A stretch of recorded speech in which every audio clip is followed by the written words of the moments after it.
আসসালামু আলাইকুম everyone, welcome back to my channel. আশা করছি আপনারা সবাই অনেক অনেক ভালো আছেন। যারা আমার চ্যানেলটি এখনও সাবস্ক্রাইব করেনি তাদেরকে সাবস্ক্রাইব করার অনুরোধ রইল। আজকের থাম্বনেল দেখে তো বুঝতেই পারছেন আজকের ভিডিওটা আমার জন্য কতটা স্পেশাল। আজকে আমি আমার মায়ের রেসিপিতে রান্না করব বেলে মাছ। তো বেলে মাছটা যখন কিনে এনেছিলাম তো মাকে জিজ্ঞেস করলাম যে কিভাবে রান্না করব, আমাকে একটু বলো। তো আমার মা যেভাবে বলে দিয়েছে ঠিক সেইভাবে আমি রান্না করব। এই বেলে মাছগুলো আমি একটা প্যাকেটে কিনে এনেছি, মানে এইরকমভাবেই প্যাকেটে আসে আমেরিকাতে। তো সবগুলো মিলিয়ে প্রায় $12 মতো নিয়েছে।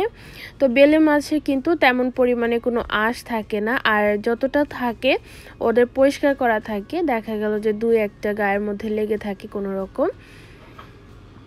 তো সেগুলো একটু হাত দিয়ে এরকম ঘষলেই কিন্তু উঠে আসে। আর আমি যে বেলে মাছের পাখাগুলো আছে এগুলো কেটে দিচ্ছি।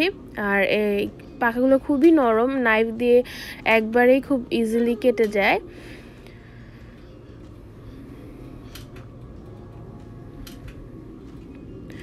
গত 3.5 বছর বা 4.5 বছরে এই প্রথমবার বেলে মাছ কিনে এনেছি রান্না করার জন্য। এর আগে খেয়েছি রেস্টুরেন্ট থেকে এনে খেয়ে নিয়েছি, বাট কখনো আনিনি।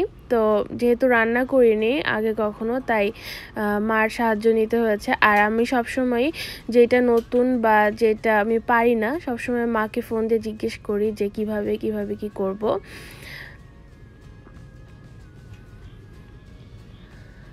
আসলে আমাদের পড়ালেখা থেকে শুরু করে রান্না বান্না সব কিছুর হাতেখড়ি কিন্তু মাই, তাই না?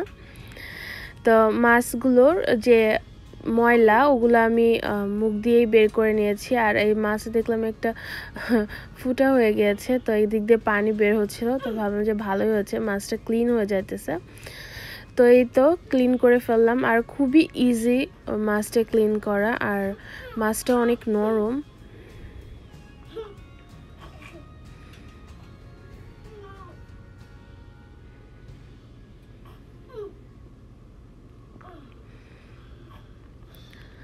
তো একটা করে ক্লিন করে রাখার পরে আমি এখন সবগুলো ক্লিন করা শেষ।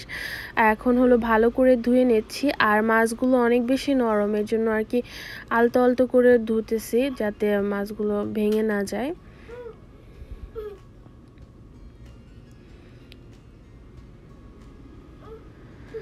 আমার মায়ের হাতের রান্না অনেক বেশি মজা। আমরা যেহেতু জয়েন্ট ফ্যামিলি থেকে বিলংস করি, লাইক আমার সব চাচারা, সব ফুপুরা, তো দেখা যায় আমাদের বাড়িতে কোনো অনুষ্ঠান হলে বাবুর্চি বলতে হয় না, আমার মা চাচিরা মিলেই সবসময় রান্না করে। আমার সব চাচিরা মিলে জোগালি দেয় আর আমার মা রান্না করে, খুবই অসাধারণ রান্না করে।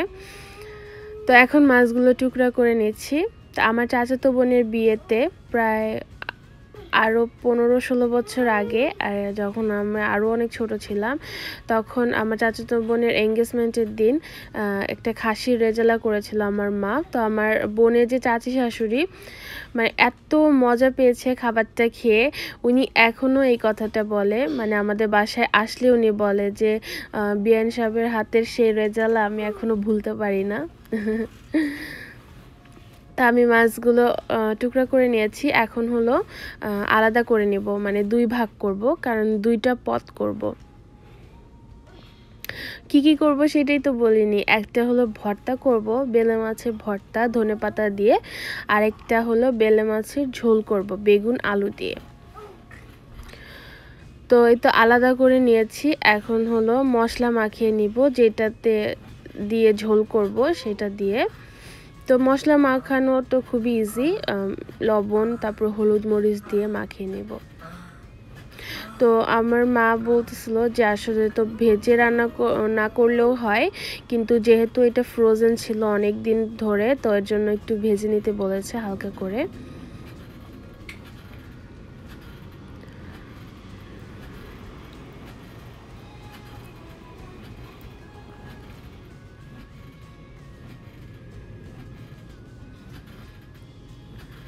তো মাছটা মাখানোর পরে আমি একটা পরিষ্কার ছোট বাটিতে রাখতেছি।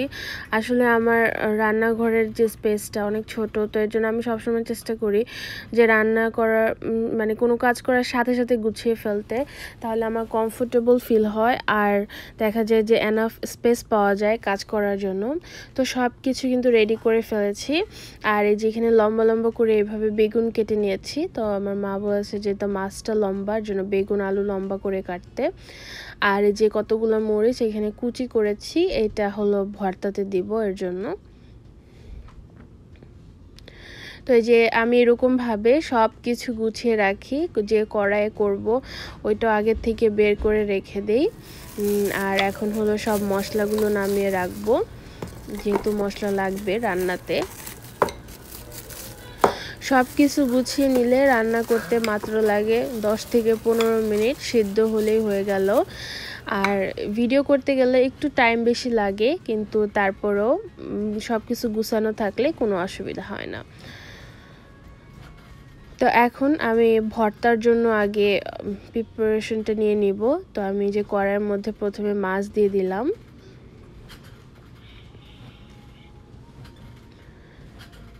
তারপরে দিয়ে দিব হলো পেঁয়াজ। পেঁয়াজের পরিমাণটা একটু বেশি দিলে কিন্তু ভর্তাটা অনেক মজা হয়।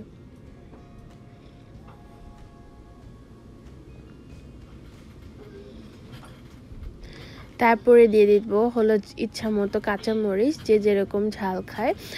আমরা ঝালের পরিমাণটা বেশি খাই, আর কাঁচামরিচের ঝালটা তেমন বেশি একটা ক্ষতি না, এজন্য আমি একটু পরিমাণে বেশি দিয়ে দিলাম।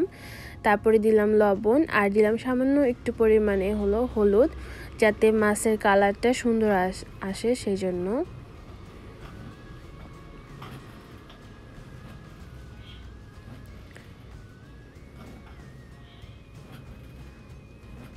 তারপরে দিয়ে দিব পরিমাণ মতো একটু তেল, যাতে পুড়া না লাগে। তো সব কিছু ভালো করে মাখিয়ে নিব।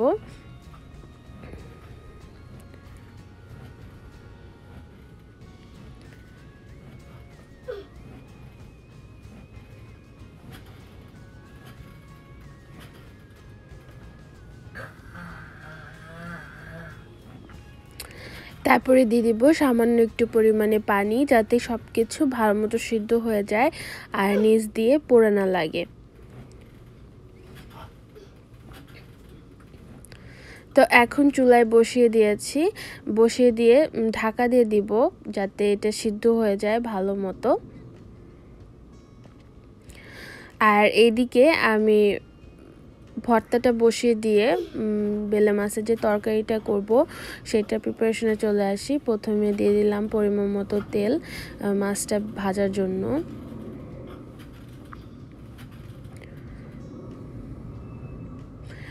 তো আর এইদিকে কিন্তু যে তেল গরম হতে হতে ভর্তাটাও কিন্তু বলক উঠে এসেছে, মানে পানিটা গরম হয়ে গিয়েছে।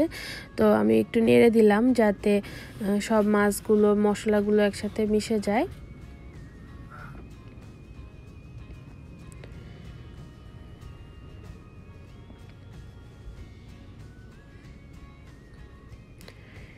তো তেলটা গরম হলে আমি মাছটা দিয়ে ভেজে নিব একটা একটা করে, আর একটু কড়া করে ভাজবো, যাতে মাছটা একটু শক্ত হয়। আমার কাছে মাছটা অতিরিক্ত বেশি নরম লাগতেছে। আসলে এত নরম মাছ সাধারণত রান্না করি না, আমরা তো সাধারণত বেশি রুই মাছ বা এইসব জাতীয় শক্ত শোল মাছ রান্না করি, সেজন্য এটা আমার কাছে আরও বেশি নরম লাগতেছিল।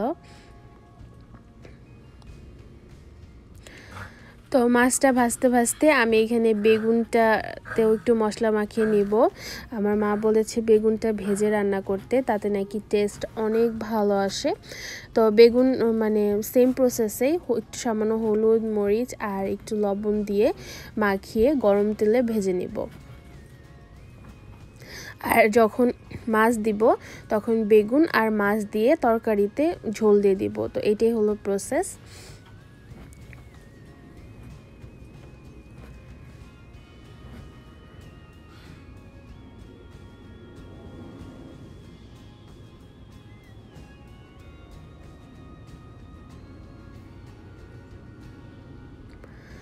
তো মাছগুলো কিন্তু আমি এক পাশ ভালো করে ভেজে নিয়েছি, এখন হলো যে উল্টিয়ে দিব।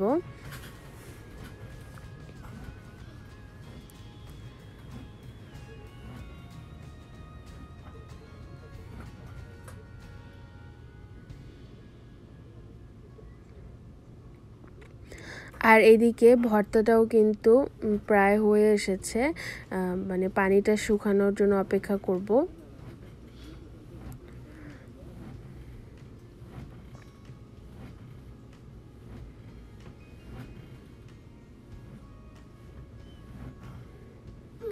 তো ভর্তাটা যখন এনাফ পরিমাণে ভাজা হবে তখন দিয়ে দিলাম ধনেপাতা।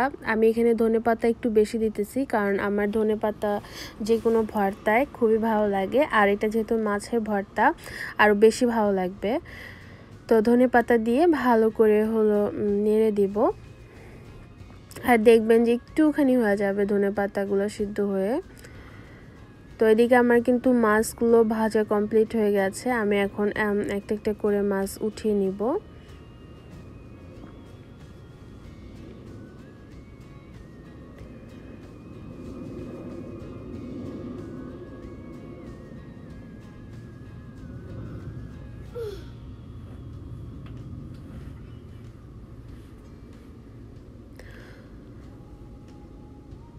বেলে মাছের মাথাও কিন্তু যথেষ্ট পরিমাণে মাংস থাকে, মানে অন্যান্য মাছের মাথা যেরকম একটু খসখসে হয় বা খড়খড়ে হয়, তো বেলে মাছের মাথাটা কিন্তু সেটা হয় না, মানে ভালো পরিমাণে মাংস থাকে।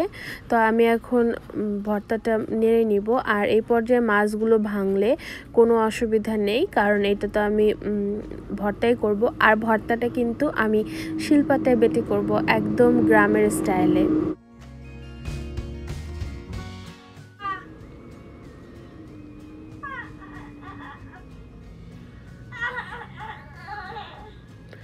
তো মাছগুলো এখন উঠিয়ে নিচ্ছে একটা একটা, ভেজেছি ভালোই কড়া করে। তো তারপরে তেলের মধ্যে বেগুনগুলো ভেজে নিব। তো এই বেগুন ভাজতে কিন্তু একটু সময় লাগে না, খুব জলদি ভাজা হয়ে যায়।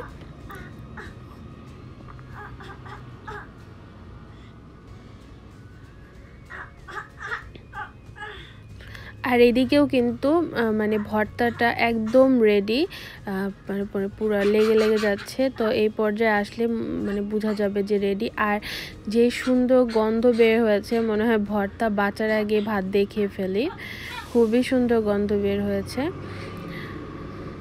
তো এদিকে কিন্তু বেগুনগুলো ভাজা শেষ, এখন হলো বেগুনগুলো উঠিয়ে নিব। খুবই অল্প সময় বেগুন ভাজা হয়ে যায়, আর যেহেতু ছোট ছোট করে কাটা, এর জন্য আরও সময় লাগে না।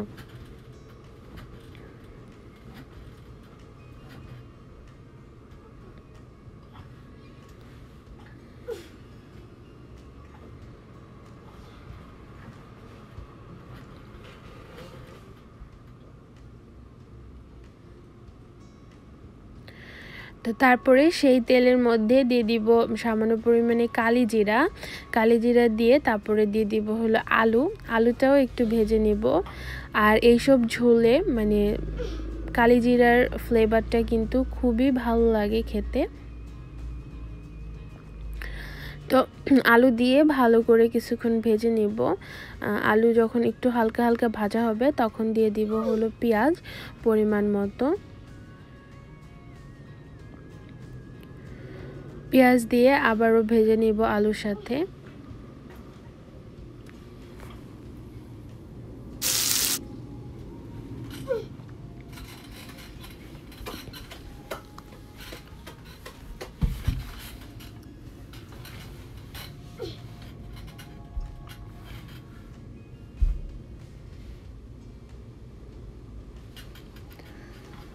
যখন পেঁয়াজটা ভালো মতো ভাজা হবে তখন আস্তে আস্তে মশলা অ্যাড করা শুরু করব। তো প্রথমে দিয়ে দিলাম হলো লবণ, তারপরে হলো মরিচের গুঁড়ো, হলুদের গুঁড়ো, সামান্য পরিমাণে জিরা গুঁড়ো দিয়ে ভালো করে নেড়ে নিলাম। তারপর অ্যাড করে দিব সামান্য পরিমাণে পানি, যাতে আলু এবং মশলা ভালো মতো সিদ্ধ হয়ে যায়, আর মশলাটাও কষে মশলার কাঁচা গন্ধটা যাতে দূর হয়ে যায়। তো আমি ঢাকা দেওয়ার আগে অ্যাড করে দিলাম 4-5টা কাঁচামরিচ।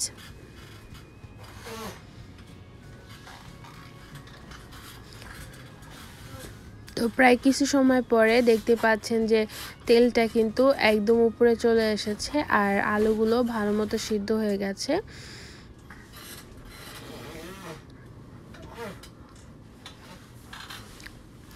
তো তারপরে আমি বেগুন আর মাছগুলো সব দিয়ে দিলাম, দিয়ে এখন পর্যাপ্ত পরিমাণে ঝোল দিয়ে দিব।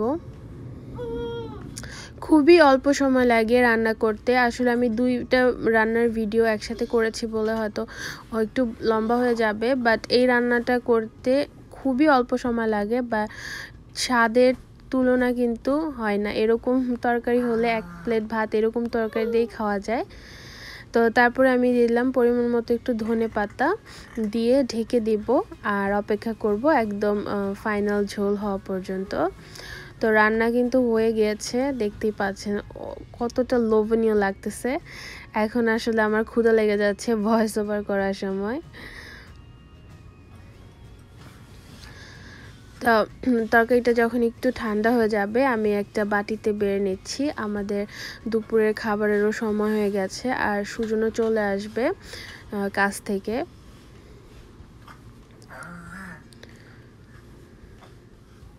তো বেলে মাছটা যতটা নরম দেখা যায় আসলে দেখলাম যে রান্নার পরে ভালো হালকা একটু শক্ত হয়, তো ভাঙে না ওরকমভাবে। আমি তো ভেবেছিলাম একদম ভেঙে টেঙে যাবে, তো ওরকমভাবে আসলে ভাঙে না। তো আমি এখানে ভর্তাটা বেটে নিচ্ছি। ভর্তা তো এখন শুধু একটা মানে ডলা দিলে একদম পুরা ম্যাশ হয়ে যাবে, কেননা মাছের যেহেতু। আর ধনেপাতা তারপরে পেঁয়াজ মরিচ এগুলো তো তেমন বেশি একটা মানে সময় লাগে না। তো আসলে শিলপাটার ভর্তা খুবই ভালো লাগে, ব্লেন্ডারে যতই খাই না কেন। আর এই পাটাটা তো আমি এইখান থেকেই কিনেছি আমেরিকা আসার পরে, জ্যাকসনেটে। তো পাটাটার ধার একটু কম, একটু সময় লাগে বাড়তে। তবে যাই হোক আলহামদুলিল্লাহ, কানা মামার থেকে নাই মামার থেকে কানা মামা ভালো, যে ব্যাপারটা সেটাই। আপনারা যারা বেলে মাছ পছন্দ করেন আপনারা চাইলে ট্রাই করতে পারেন আমার মায়ের রেসিপিতে। আমার মার জন্য সবাই অনেক অনেক দোয়া করবেন। আমার মা খুবই কর্মঠ একজন মানুষ, এখনও আলহামদুলিল্লাহ নিজের কাজ নিজে করে, নিজে একটা স্কুল চালায়। মানে আমার বাবা আমার মাকে একটা স্কুল করে দিয়েছে, তো সেইটা সমস্ত কিছু আমার মা একা চালায়। স্কুলের আন্ডারে যত টিচার আছে বাচ্চা আছে সব কিছু একা করে। আসলে আমার মার মনটা যেরকম শক্ত, মানুষ হিসেবেও অনেক শক্ত, অনেক লাভিং কেয়ারিং। সবাই আমার মার জন্য দোয়া করবেন, আমার মার যেন সুস্থ সুন্দরভাবে বাঁচতে পারে, আর আমার বাবাও যেন সুস্থ সুন্দরভাবে বাঁচতে পারে। আর আমিও সবার বাবা মার জন্য দোয়া করি। বাবা মা যে কী জিনিস, এত দূরে না আসলে হয়তো বুঝতাম না। সবাই ভালো থাকবেন, আল্লাহ হাফেজ।